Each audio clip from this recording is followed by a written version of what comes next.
ओम अज्ञानतिमिरान्धस्य ज्ञानाञ्जनशलाकया चक्षुर्मिलितं येन तस्मै श्रीगुरवे नमः। नमो विष्णुपदाय कृष्णप्रस्थाय भूतले श्रीमते राधानाथस्वामिति नाम्नि। नमो विष्णुपदाय कृष्णप्रस्थाय भूतले श्रीमते भक्तिवेदान्तस्वामिति नाम्नि।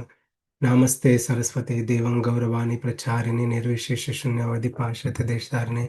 जय श्री कृष्ण चैतन्य प्रभु नित्यानंद से द्वैत गदाधर शिवाशद गौर भक्तवृंद। हरे कृष्ण कृष्ण कृष्ण हरे हरे, हरे राम राम राम हरे हरे। हरे कृष्ण कृष्ण कृष्ण हरे हरे, हरे राम राम राम हरे हरे। हरे कृष्ण कृष्ण कृष्ण हरे हरे, हरे Ram Ram Ram Hare Hare. Hello everyone, Namaste, Hare Krishna. Welcome to Bhagavad Gita study session. So in our previous sessions, we completed up to chapter 16. We have learned a lot over the course of years. And starting today, we're going to start the chapter 17. But as always, before we start any new chapter, we will go back, recollect our thoughts on what we have learned. So I'll do a preview. I'll do an overview of what we covered in all the previous sessions from chapter 13 to chapter 16. Then that makes us ready for learning and understanding chapter 17 and 18. So this chapter is titled Shraddhatraya Vibhaga Yoga. Okay, so we'll start with the high-level overview of Bhagavad Gita, the flow of Bhagavad Gita, and we'll see the overview of chapter 13 to 18.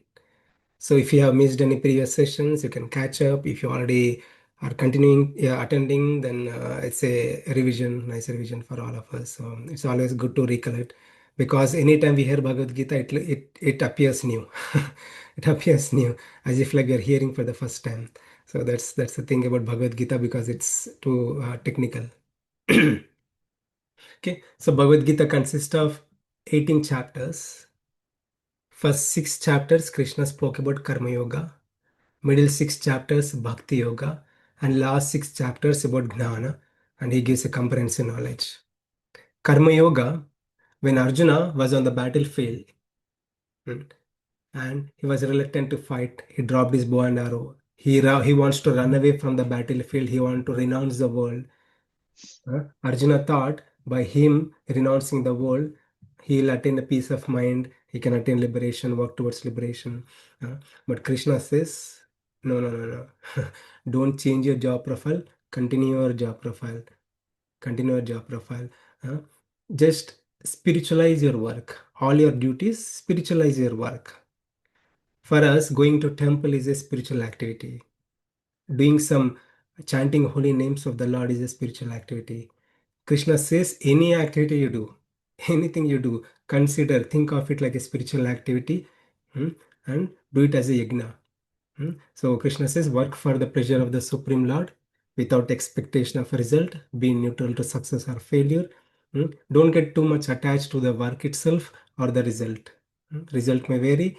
Work also, don't get attached to work. We have to change, keep on changing our profiles, jobs, and so on. So don't get too much attached to the work itself. Okay. So if a person works like a yogi, karma yogi, one attains a purification of mind, he'll come out of I and my mindset. Hmm.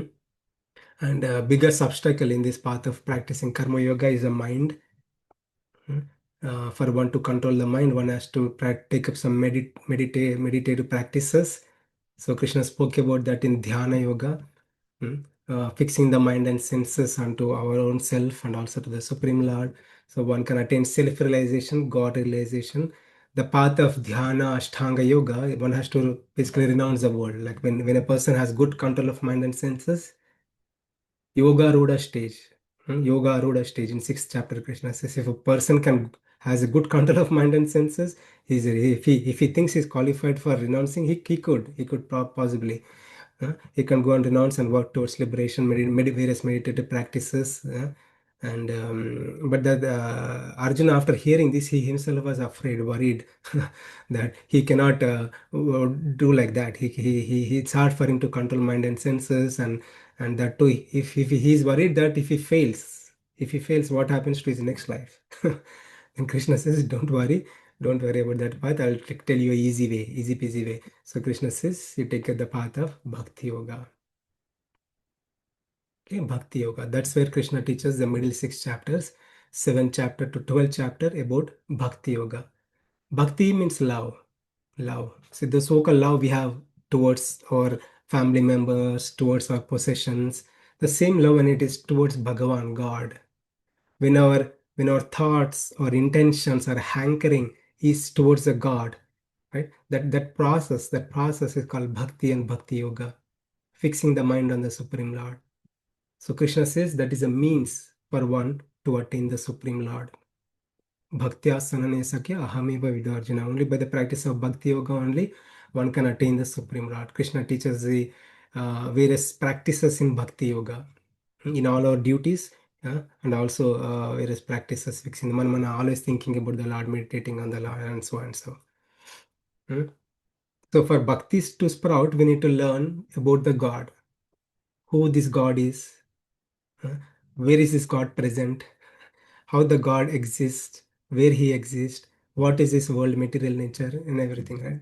So Krishna spoke about himself very nicely in detail in the middle 6 chapters. Learning about him mm, makes us to meditate on him. More and more we hear about Krishna, God, we develop love and attachment towards the Lord. So that is the subject matter in the middle 6 chapters. And the last 6 chapters, basically Bhagavad Gita completed by 12. Krishna goes and takes the subject matters and gives more details. More details. Okay. Takes the subject matter of soul, material nature, the God, what is the right way of living for a soul in this world, and so on. So he teaches. And finally concludes with, you practice Bhakti Yoga, you can attain me. Arjuna was worried about his past life sins. Krishna says, you surrender unto me, I'll take care of you. Do not worry. You surrender unto me, I'll wipe out all your sins. That's how Krishna concludes this Bhagavad Gita, and after that, few more shlokas. But that is the essence and flow of this Bhagavad Gita. So Vedantas or scriptures, this class is gonna be too heavy because this last 6 chapters are too technical, very complicated subject matters. It's not so easy to understand. You know, we need to hear again and again. That's why we do reviews again and again. So more we hear again and again, we can understand something. It sticks with us.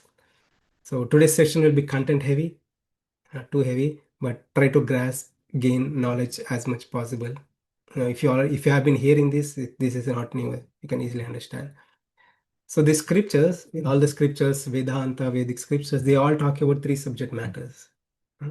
So one is the the achetana vastu, like achetana, that which doesn't have consciousness. Huh? This water bottle, this table, that they don't have consciousness. They're not conscious beings. Okay, and Chetana was the soul, Atma, that has consciousness. That has consciousness. It can perceive itself, but it cannot perceive it. It needs a body to function. It cannot function by itself. Okay, but it's a conscious being, and the other entity is God Himself. Okay, we see in this world everything is a combination of uh, a soul and material nature, and God is the one which is ensuring everything function. So we'll see the relation between these three entities, right? uh, Material nature, soul, God, the relation between these three entities. Basically, this is a subject matter of entire Bhagavad Gita and also enter the middle 6 chapters, right? So Krishna spoke, we can see this all these connections now very nicely. So Krishna spoke about like all the material existence, not just one universe, many universes manifest from him, manifest from him. He is the source of that. In 7th chapter itself, Krishna said. Okay, so this material nature consists of three modes, like mode of goodness, passion, ignorance. Satoguna, Rajoguna, Tamoguna. Okay, so whatever we see in this world is a manifestation of these gunas and transformation of these gunas, right? So if you see, you can see in this picture one bubble. Last time Miraji asked a question about the earth and different realms. So you can see in this picture, like we are in this realm, like right in the middle of this bubble. Okay, right in the middle of this bubble, there are different realms. It's not a planet, it's a realm, like entire existence.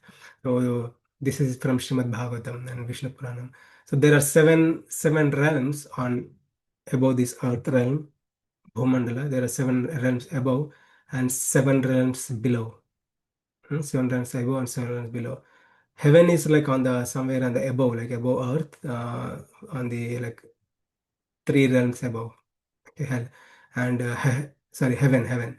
So heaven is on 3 realms above. Hell is like towards the end, towards the bottom of this universe.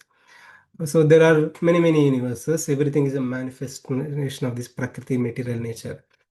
Okay, they are emanated from the God, appeared from the God Himself. Krishna says. Okay, and souls, when come into this existence, material realm, they are influenced by 3 modes: mode of goodness, mode of passion, mode of ignorance, satoguna, rajoguna, tamoguna, right? So they are propelled, soul is propelled to act in a certain way by these modes. It's not like we are robot, someone made a computer program and and they are making us to function like a robot. No, no, no, no. It is according to individual desires. When the soul gets a body, he experiences the world. He looks at things. He desires. He looks at things. He desires. I wish I had it. I had it. And he wants to enjoy through senses. He wants to enjoy through senses, experience the world. As in the pursuit of experiencing the world, fulfilling the desires, he does good karma and bad karma. Good actions, bad actions. Right. So because of this unlimited karmas, he's going through this repeated cycle of birth and death and rotating in this universe itself. In one universe, just rotating again, coming back again and again. Ah Brahma Bhuvanaloka Punaravartanti Arjuna. Wherever he goes, he'll come back again. Okay. So for a soul to attain moksha from these repeated cycles of birth and death, Krishna talks about Bhakti Yoga. The practice of Bhakti Yoga purifies the soul, makes us qualified to attain the spiritual existence. So there is a spiritual existence. Krishna talks about this in 8th chapter also. Right? This existence is beyond this material realm. Hmm? And in 15th chapter also Krishna says, whoever goes there, when the soul liberates, attains it, Mamopetyat Kaunteya Punarjanma na vidyate. Punarjanma na vidyate. Such a person will not have Punarjanma. That means he will not have birth again. If a soul attains the spiritual existence, he will not have birth again.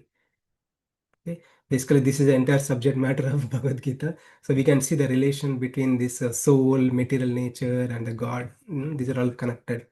But more importantly, we need to know about this soul is influenced by these 3 modes. Okay, and we are propelled to act in a certain way according to our desires and habits and lifestyle. So that's where we are getting trapped here. Okay, so we'll do an overview of 13, 14, 15, 16.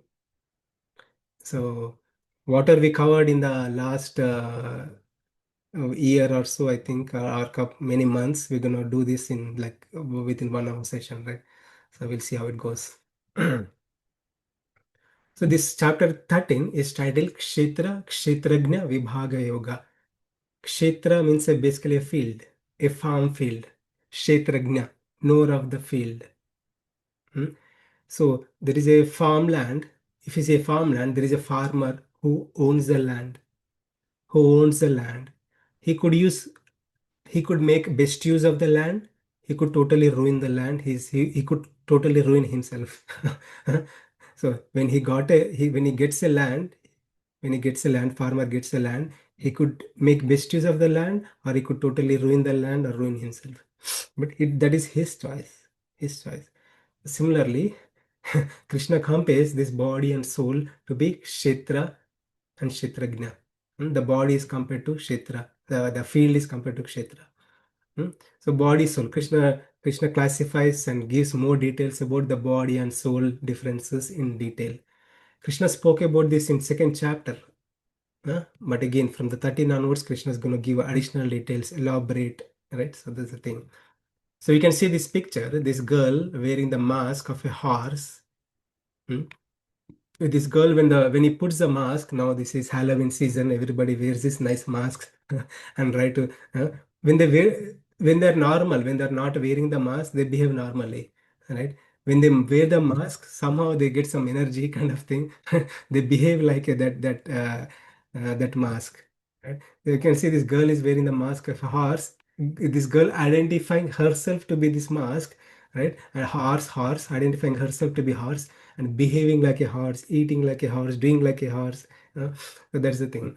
So this is an example just to understand that we are soul. This girl is compared to soul. We are in this body. When we are in the human body, we behave like humans, act like human, work like human, do things like human. When we are in elephant body, our nature is we behave like elephant, eat like elephant, do all the things like elephant, right? We are changing the bodies, but that's not our true nature. We are just wearing the mask, just like girl wearing the mask. That's not. We are wearing the mask of different bodies, but that's not our true nature. Hmm? So this is very technical subject matter. So that's not our nature. Who are we? We are a soul. We are a soul. But we are in this world experiencing the nature. So Krishna says, understand the true nature, identify. You have been going through this repeated cycle of birth and death, taking up different bodies because of Prakriti, material nature. You are influenced by Prakriti. So what is Prakriti? Krishna talks in 14th chapter. Okay, be ready. One more big thing now. Okay. Um, I'll give you a high level overview and flow connections of this chapter 13. Okay. So Krishna starts with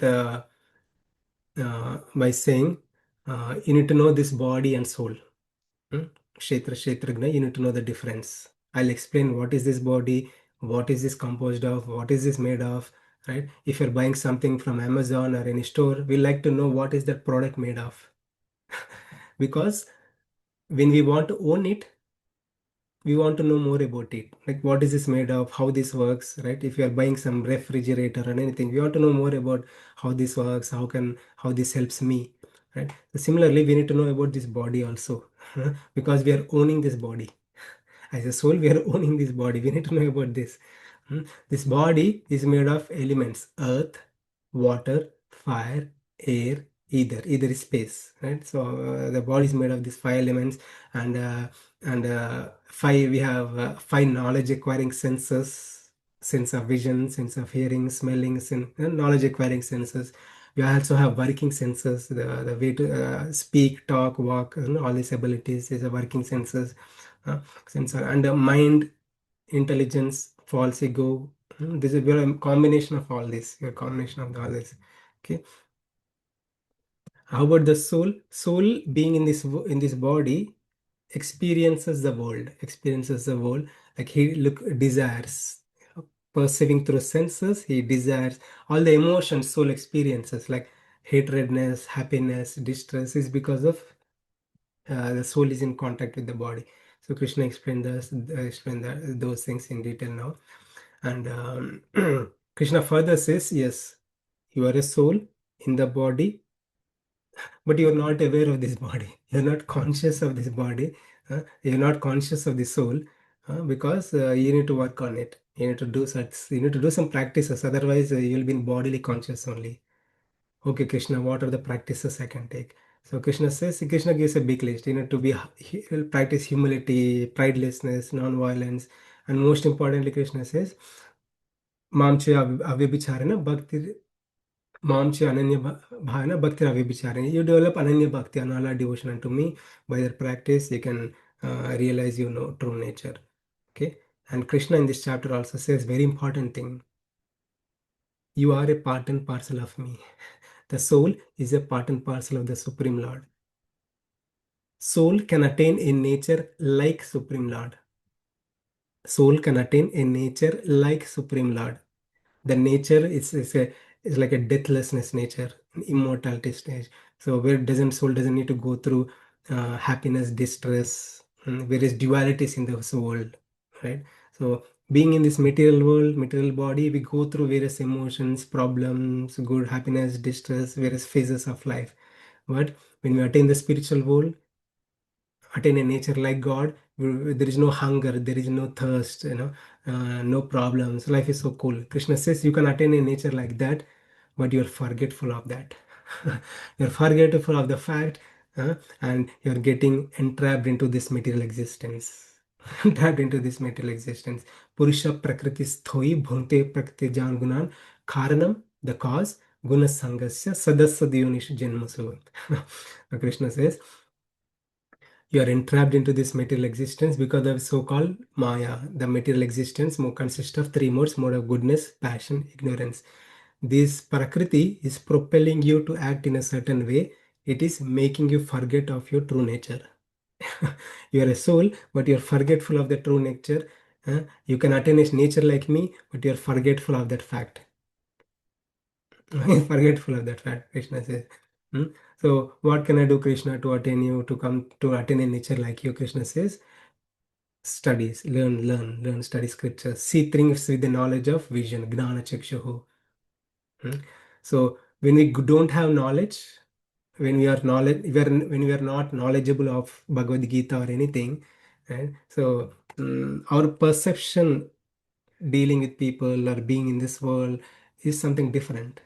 Okay, but after we learn Bhagavad Gita, the way we see the things, the way we see the world is completely different, right? So Krishna is saying, wear a lens, not a Ray-Ban lens or different types of lens or Google lens. So wear the lens of Bhagavad Gita, perceive the world through the lens of Bhagavad Gita, then you can truly understand. Okay, so Krishna says, uh, uh, whatever you see is a combination. All the living beings is a combination of Purusha and Prakriti. Right? It's a soul and body combination. If you say elephant, well, material vision, we are seeing only elephant, right? The spiritual vision, Krishna says, it is a combination of soul and body. Soul and body. Don't see the external things and don't carry away by the external coverings, what they have. See them as a spirit soul. See them as a divine being. Any living entity, see them as a divine being. So soul is different from the body. And Krishna further goes, soul being in the body, the nature of the soul is not changed. That means soul in an elephant body or tiger body, soul doesn't become tiger. Okay, so the nature of the soul is not changed. Right? So only because it is in the tiger body, it is shouting like a tiger and eating a meat and all those things. It is behaving like that. Nature it is obtained because of the body only. The nature, that's not the nature of soul. If the soul is in a rat body, cat body, it behaves like a cat only. But his nature not changed. Okay. So when the soul transmigrates from dog body to cat body to elephant body, it doesn't carry anything basically there. Okay, it doesn't carry the habits of eating.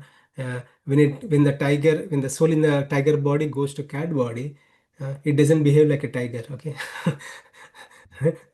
So that's not the nature of the soul. It is because of the soul is present in the body. The soul is behaving like a mask. If a person wears a mask of a horse, that girl wearing the mask of a horse is behaving like a horse, right? So, but that's not the nature of the girl. So same thing. It's quite technical, super technical subject matter. So similarly, so that's not the nature of the soul. We are forgetful of the fact, and we are behaving in a certain way because of Prakriti, material nature. Krishna talks about in detail. So, but Krishna also explains that soul in the body doesn't mix with the body. The nature of soul doesn't change. Example Krishna gives, the space is there, right? The space, not the space. Yeah, we could think of the space outside. Uh, so there is a space between my house and there is a tree, right? So if I put a wall or whatever, the space doesn't change. The nature of space is a space. It is there. It always exists. That is an example Krishna gives to learn that the nature of the soul doesn't change. The nature of the soul, whether it's in a cat body, dog body, it doesn't change. Other important thing Krishna talks about the soul, where exists. Where does soul exist? In 13th chapter we can learn. So soul, Krishna says, soul exists in the heart region, and it pervades and it gives consciousness throughout the body. Okay. So just like sun, Krishna gives example like a sun. Sun is at one place somewhere, right? On the sky. Sun is at one place, but it is spread. Its rays, its energies, rays are spread throughout the universe, throughout this Earth planet, right? It's just one place. Similarly, soul is so tiny. It is at one place. It is spreading the whole body through consciousness. Hmm? So that's other thing Krishna says. So we need to understand with the eyes of knowledge. Now, these things we can understand with the eyes of knowledge. When we are looking at people, when you are dealing with people, see them as divine beings. Don't get carried away by their external covering. External covering. Okay. Don't say like you're a dog, you're an elephant, you're a American, you're a African, you're a Chinese, you're a dirty body, good body, tall body, short body. It's all external coverings. It's all external coverings only. That's not the nature of the true soul. Okay. So Krishna says, whoever can understand these concepts Krishna is teaching, he's on the path to liberation. He's on the path to liberation. He's understanding, he's learning, and things are resonating with him. So he's on the path to liberation. So Krishna spoke about Prakriti, and Krishna continues. What is this Prakriti? So Krishna touched about soul in second chapter, but gives additional details, right? As we heard now. So all the additional details Krishna gives about the soul in 13th chapter. And 14th chapter, Krishna talks about the Prakriti, the material nature, which consists of three modes: mode of goodness, passion, ignorance. So what are these modes? How they bind living entity? Very nicely Krishna teaches. So, but we'll see the essence, like few words. Okay, before we go and hear the big concepts, we hear the essence, what Krishna is trying to say in 14th chapter. So in 14th chapter, Krishna says, in 13th chapter also Krishna says that the soul is getting bound by three modes: mode of goodness, passion, ignorance, and soul need to work towards unbinding himself, unbounding himself. So how? Through the practice of Bhakti Yoga. So by the practice of Bhakti Yoga, soul can transcend himself from material bondage. Otherwise, he'll get bound, get entrapped. So we'll see this 14th chapter. I know we all know this, but I'll give you an overview so that we can recollect what we have heard in previous sessions. So Krishna says, okay, I'll talk about Prakriti, this material nature. Krishna gives the names of this. In this chapter only, Krishna gives. Nowhere in Bhagavad Gita, Krishna gives the names. In 14th chapter, Krishna says Satoguna, Rajoguna, Tamoguna. Krishna gives the names of this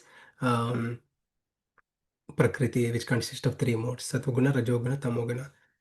So these gunas, these energies of the Lord, gunas, they bind the soul. They bind the soul into material existence. How they bind? Satoguna, Krishna, the symptom of Satoguna, Krishna gives the symptom first. The symptom, how to understand I am in Satoguna. When we are in Satoguna, our mind is pure, our consciousness is pure. We are able to gain knowledge, right? Through our senses, sense of eyes, sense of ears, sense of all our senses. If we can understand, perceive, and gain the knowledge as it is, that's a symptom. We can understand we are in Satoguna. Okay, so the nature of Rajoguna is when we have a desires, longings, right? This is the nature of longings, hankering, restless mind. These are the nature of Rajoguna. So this Rajoguna binds the soul with attachments. Hmm. It kindles desires, it kindles attachments. Like this is mine, go, I should get it. No matter what, I should get it right now. So there's the nature of Rajoguna. Soul is propelled to act in a certain way. And Tamoguna. Right? Tamoguna is like we can see the symptom of Tamoguna is the state nature of mind. We can see is easy way to understand, right? So one is fully lazy, always uh, sluggish, lazy, careless, hmm, and always sleepy, and misunderstand things. Totally misunderstand things. He hears one thing, he understands something else. He reads something, he understands something else. So it's because Tamoguna. These are the symptoms of Tamoguna. Satoguna, Rajoguna, Tamoguna. They're not like some program that makes living entities to function like a robots. No, not like that. It is according to soul's interests. According to soul interest, desires, habits, lifestyle, the type of food he eats, the type of lifestyle he lives. Accordingly, Prakriti functions on him. Okay, so yeah. and these gunas overpower each other. These gunas overpower each other.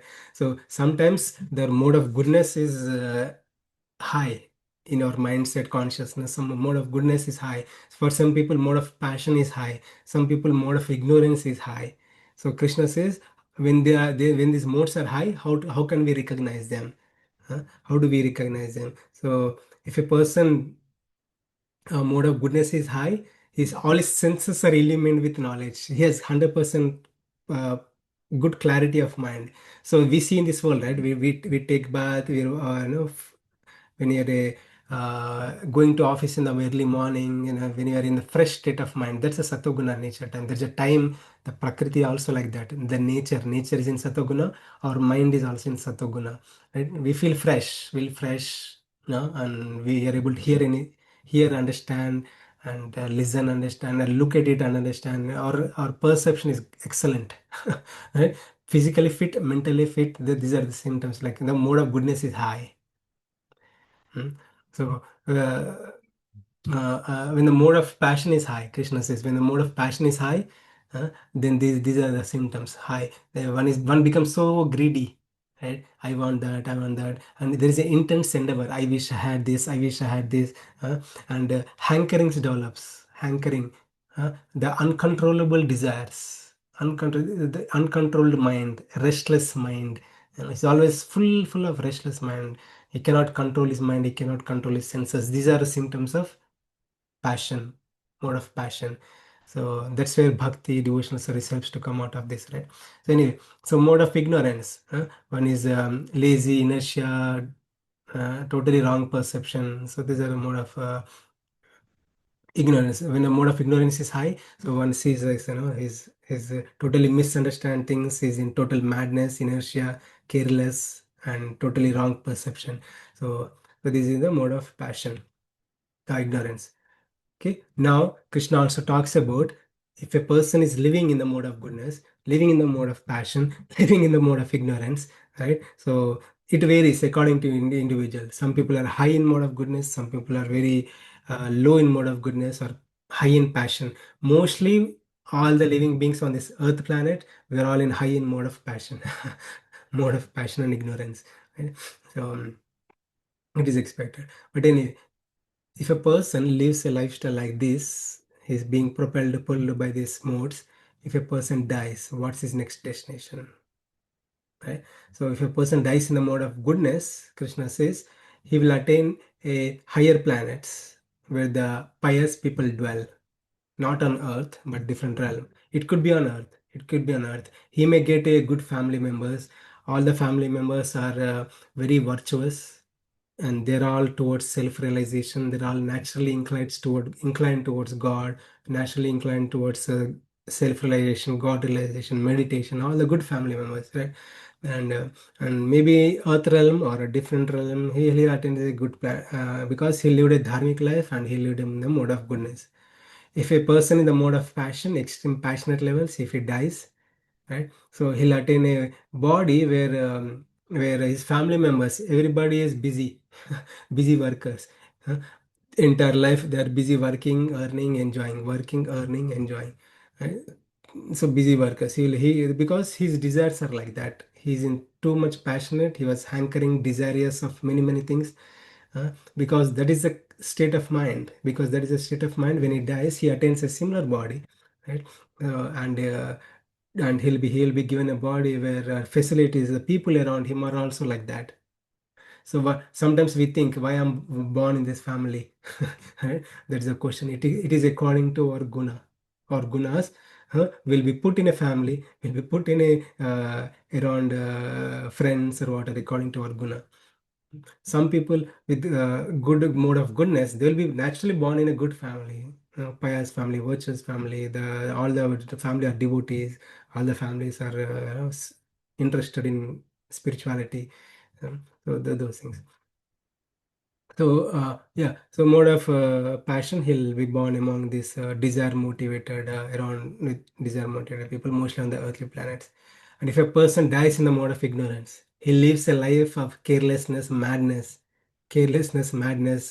wrong perception, Uh, so, and if a person live like that with madness, he's gonna attain lower species. His next life, Krishna says, next life is definitely not human body, lower species, animal kingdom. Okay, so after rebirth, right? So now a person like he's living now. He attained a nature. He died. He died, and he got a new body. He's living like that in the say according to this previous. According to the gunas he had acquired in previous lives, he continues in next lifetime, or after repeated cycles of birth and death, this thing continues. This thing continues. It's a cycle. Hmm? Krishna says nobody can overcome this Maya. Nobody can overcome these energies of the Lord. But to overcome, one has to practice bhakti yoga. Even in fact, Arjuna asked this question: how can I understand? How can I understand if a person has overcome this or transcended these modes? Krishna says, if a person you see has transcended the modes, he is in the undisturbed state of mind. He's not disturbed by anything in this world. That means he's already transcended a mode of all the three modes. We'll experience it also in our lifestyle also. Sometimes we feel that we are undisturbed state of mind. So most importantly, so Krishna says, only by the practice of bhakti yoga, mamchayo avyabhicharena bhakti yogena sevate sagunan samatiyetan brahma bhuyaya kalpate. Only the practice of bhakti yoga only we can overcome these modes and attain liberation. Okay, now we'll see the 15th chapter. This 15th chapter is titled Purushottama Yoga. Purushottama Yoga. So Krishna says about him, declares himself as Purushottama. He is to be known, he is to be attached to. Soul, Krishna says, right? Soul is getting entrapped by this Prakriti. He is a God, he is the one to be attached to.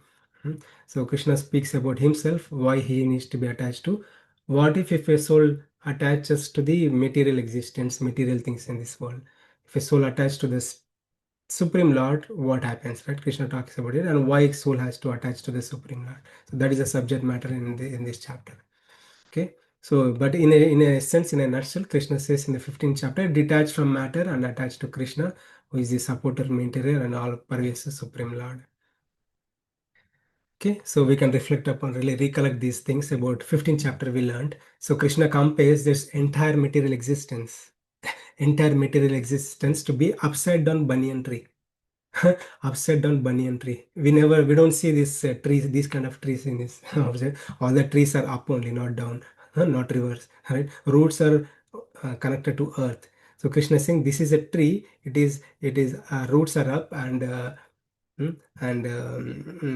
branches or leaves are down. This is upside down banyan tree. So what is that banyan tree about? Krishna talks about this material world, entire material existence. Okay, so Krishna used example banyan tree. This banyan tree, people tree or banyan tree, this tree has an interesting feature. This tree branches grows from the roots, branches come out from the branches itself, the branches come out, right? And the branches get rooted into the ground and it starts multiplying itself. So one tree, as it grows, it multiplies itself and it becomes vast. It becomes vast. Similarly, Krishna uses this example to teach us that soul in this material world, material existence, is multiplying its own existence. It's multiplying. Every time he comes into this material world, he dies, he again takes birth and multiplying his existence. Multiplying. Huh? So this entire material existence is because of the soul continuing his repeated cycles of birth and death. So everybody has their own tree. We all in this material, think of this material universe to be a big banyan tree. We are also one branch. We are also one branch or many branches. Right? So Krishna says one has to cut this tree with the axe of detachment and determination. As long as we are attached to this material existence, we'll never cut this tree. One has to, with great determination, learn the process to detach from this material existence and seek the place, the absolute truth, where soul never retains. Hmm. So uh, Krishna in this chapter also Krishna says in the verse number 6, like when the soul attains, when it detaches and attains the Supreme Lord, soul will never come back to this material existence. Okay. But if the soul is not attached to the Supreme Lord, doesn't practice spirituality, doesn't work towards self-realization, soul gets entrapped into this material existence. And Krishna talks about how it gets entrapped. So in 7 verse 7 to 11, Krishna talks about this. Okay, you are a part and parcel of me. You have a uh, potential to attain a nature of me. You can attain a nature like me, but you are entrapped in this material world by this prakristani karshati. You are getting entrapped with mind and senses. This influence of material modes and this mind and senses, you have totally lost yourself. And with this mind and senses, with the mind and senses, we are experiencing the world and getting entrapped in this world, and we are taking many impressions, right? So through our body and senses. So just like air carries aroma, the example given is air carries aroma, scents to the different places, right? So similarly, we souls carrying our thoughts, our desires, our hankerings, our lust, greed, anger levels, all our negative emotions, positive emotion, everything we are carrying over to next lifetime. After attaining the new body, so we are getting a after attaining the new body, we will get a different set of senses, mind, and everything, and we are continuing that. Mm. Only a person with eyes, Krishna says again, Gnana Chakshu again, okay? So to understand this, to perceive this clearly, one has to see through the lens of Bhagavad Gita. Otherwise, nobody can truly understand what's happening in this, why people are taking birth, why people are dying, where people are going. Nobody knows this. Okay? When we see through the lens of Bhagavad Gita, we can see what's happening in this world with a human being or with the animal species when they die, where they will go, why they got a dog body, cat body, animal species, why they got a human body, why they got the body of a demigod Indra. It's clear, very clear. It's according to our own nature, right? So nobody can understand this. One has to have a one has to see things with the vision of Bhagavad Gita, scriptures. So Krishna says, as long as you're attached to this material world, you'll be entrapped. You're going to multiply your existence. But if you attach to me, you'll come to me. Okay. So Krishna says, you think all the facilities are given to you. You think all the facilities are given are by itself? No. Krishna says, I am the one. I am the one who is supplying all the necessities to you. I'm the one who's supplying the sun. I'm the one who's supplying the moon. I'm the one who's supplying the fire. All the necessities you need through nature, I'm the one who's supplying. But you are only experiencing and enjoying the things, you are not looking at me. I'm the source, but you are not looking at the source. You are looking at the things which are giving you sense pleasures. I'm the one who is giving the all the vegetation. Krishna says, I'm the one who is becoming the juice of life. Juice of life. I'm supplying juice of life to all vegetables, plants, and everything. All the eatable things also, Krishna himself says, all the eatables, if you are able to eat, right, that is all provided by the God.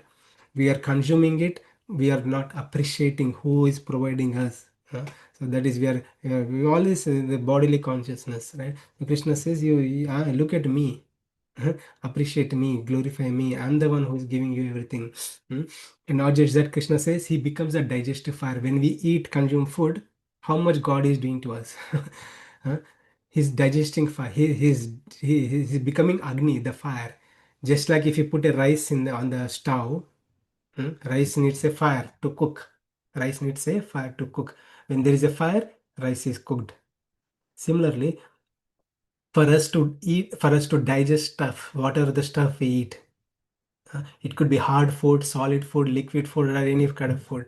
If we need to digest, or if we can digest, is because of Jataragni, the digestive fire. Krishna says he becomes a digestive fire.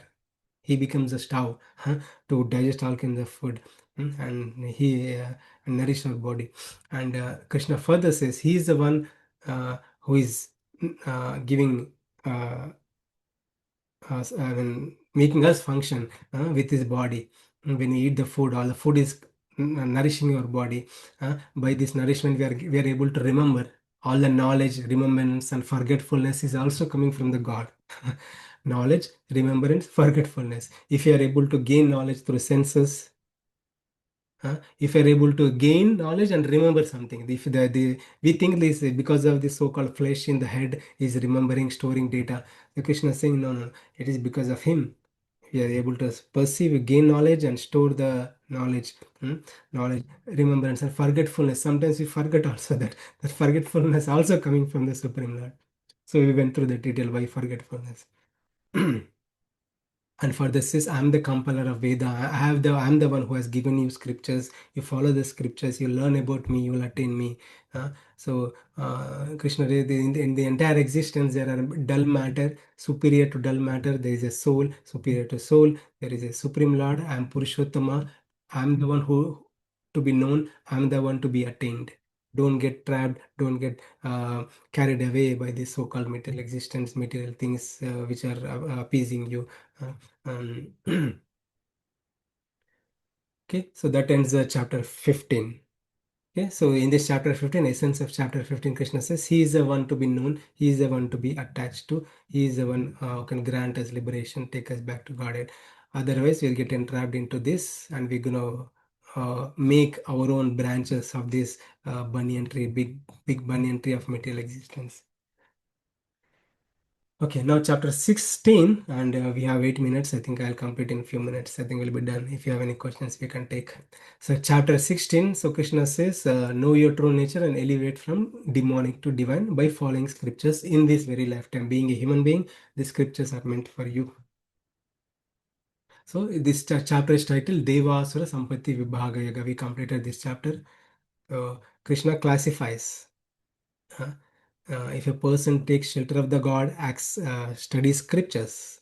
If a person studies scriptures, uh, then and follows a dharmic life, virtuous life, he'll attain good qualities.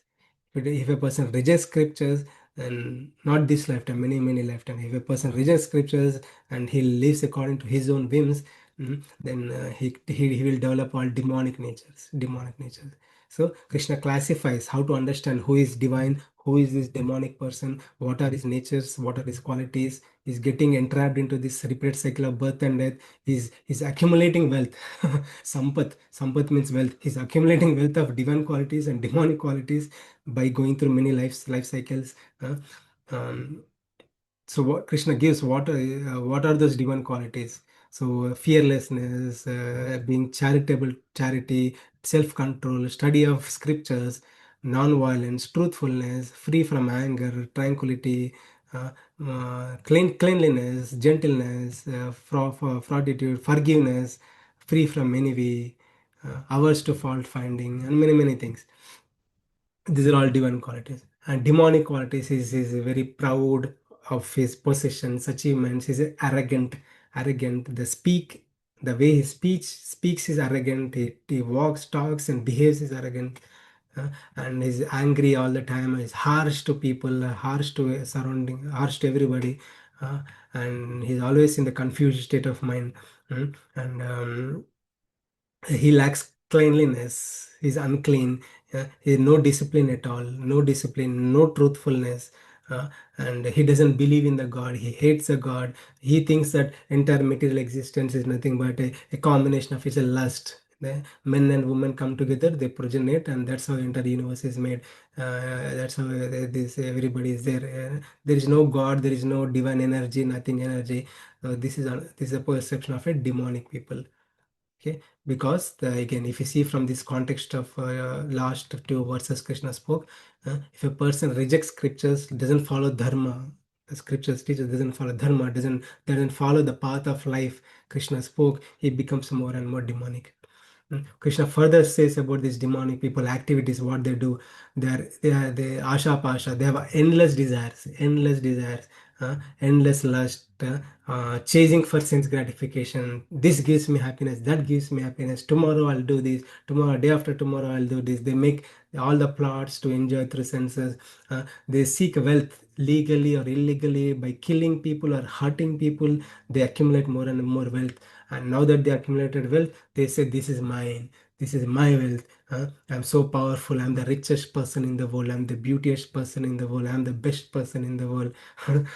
He's carried away by this so-called mindset, and he's very proud of his things, possessions, and this lust, greed, and anger levels are unlimited.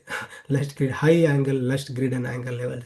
And such a person, Krishna says, I cast them. Krishna says himself, I cast them into lower species of the life, and in those lower species of the life, there is no Bhagavad Gita, there is no scope of studying scriptures. He's going to go through this evolution cycles, many, many species of the life, and um, go into hellish planets. More and more abominable lives above us. So this lust, greed, and anger, one has to put a check.